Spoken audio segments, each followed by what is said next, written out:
అనురూప్ రెడ్డికి స్వగ్రామంలో అసురు నయనాల మధ్య అంతిమ వీడ్కోలు పలికారు.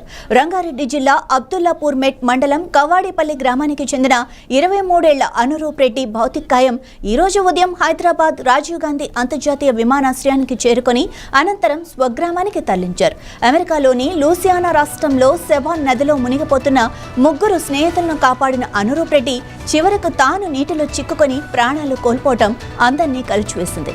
అనురూప్ రెడ్డి అసాధారణ ధైర్య సాహసాలను కొనియాడుతూ ముఖ్యమంత్రి రేవంత్ రెడ్డి ప్రత్యేక ప్రశంసా పత్రాన్ని పంపించి ఆయన త్యాగం తెలంగాణకు స్ఫూర్తిదాయకమని అన్నారు. అలాగే కుటుంబ సభ్యులకు ప్రగాఢ సానుభూతి తెలియజేస్తూ ప్రభుత్వం అండగా ఉంటుందని హామీ ఇచ్చారు.